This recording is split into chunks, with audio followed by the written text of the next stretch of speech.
जो शंकर भगवान के मंदिर में जाकर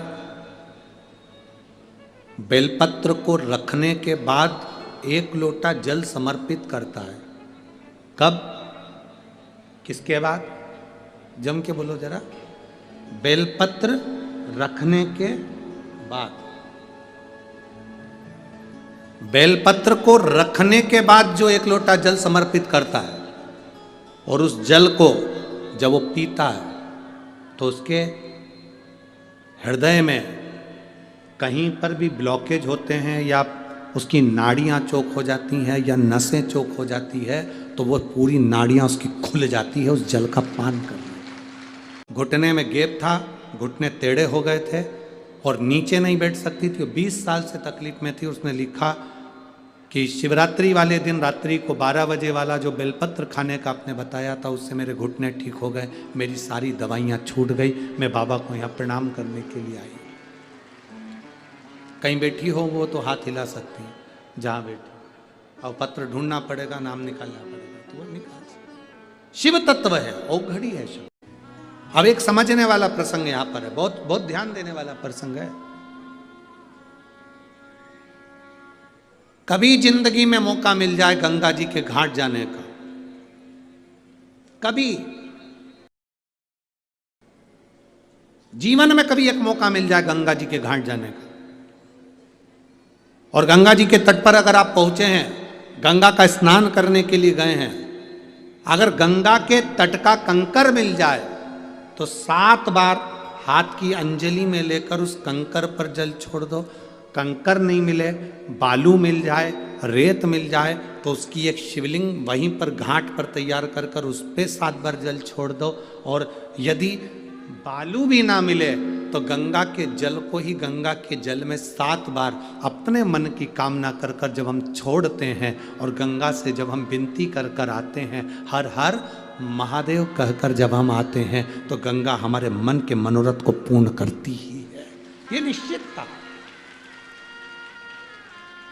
गंगा से मतलब नहीं है। शिव महापुराण की कथा जहां होती है, स्वयं वेद व्यास जी वर्णन करते हैं 24,000 श्लोकों में। विद्येश्वर संहिता में स्वयं वेद व्यास जी महाराज कहते हैं कि शिव महापुराण की कथा जहाँ होती है शंकर वहाँ विराजमान होते हैं, और शंकर जहाँ विराजमान होते हैं वहाँ गंगा स्वयं विराजमान होती है। जब हम कथा के पंडाल में बैठकर भी हर हर महादेव कहकर दिल से बाबा को पुकार कर अपने मन की बात कहते हैं तो बाबा उसको स्वीकार करता है, शिव स्वीकार करता। चिल्लर जन्म से लेके मरे तक चिल्लर काम आती है। जन्म से मरे तक चिल्लर काम आती है। पान की दुकान से शोरूम तक चिल्लर काम आती है। 2000 का नोट तो किसी किसी के पास होता था, और इतना वीआईपी नोट था, बैंक से निकला था वापिस बैंक में चले गया, कहीं तो देख ही नहीं पाए। इतने वीआईपी मत बनना कि तुमको कोई देख ना पाए, इतने वीआईपी मत बनना कि जेब में ही पड़े रहो, इतने वीआईपी मत बनना कि बैग में बंद की बंद रहो, इतने वीआईपी मत बनना बैग से निकले वापिस बैंक में जमा हो। चिल्लर चिल्लर जैसे रहो एकदम कहीं पर। आप लोगों से यहां तक कहते हैं, और एक कथा में नहीं कई कथाओं में कहा, अगर आपने बिठले सेवा समिति को 98 भी दी है और तुम्हारा 1 रुपया भी, हम तो भोलेनाथ जी से प्रार्थना करते हैं, अगर आपका 1 रुपया भी बिठले सेवा समिति सीहोर को गया है तो वो धन ऐसा जाना चाहिए।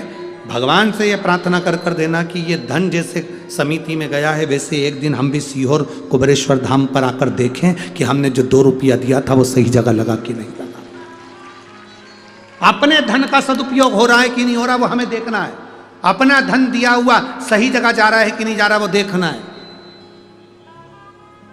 जिस बेटी का कन्यादान करा उस बेटी को एकांत में बिठाकर पूछना, पिता एक बाप अपनी मां अपनी बेटी से पूछे, तुझे दुख तो नहीं है ना बाबू, तो सुखी तो है ना बेटा? हमने तो गाड़ी देखा, बंगला देखा, जमीन देखी, पेट्रोल पंप देखा, जायदाद देखी। निवेदन है सब बाद में देखना, पहले जिस लड़के के साथ लड़की का विवाह कर रहे हो वो तुम्हारी बेटी का आदर करता है कि नहीं करता वो देखो। धन दौलत तो बेटी के पाँव की धूल है, मेहनत करेगी कमा लेगी। एक बात कहता है,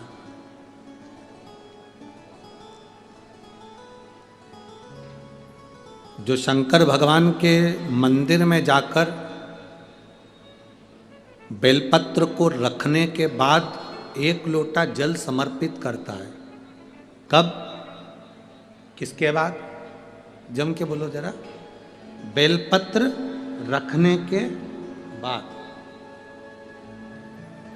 बेलपत्र को रखने के बाद जो 1 लोटा जल समर्पित करता है और उस जल को जब वो पीता है तो उसके हृदय में कहीं पर भी ब्लॉकेज होते हैं या उसकी नाड़ियाँ चौक हो जाती हैं या नसें चौक हो जाती है तो वो पूरी नाड़ियाँ उसकी खुल जाती है उस जल का पान करने।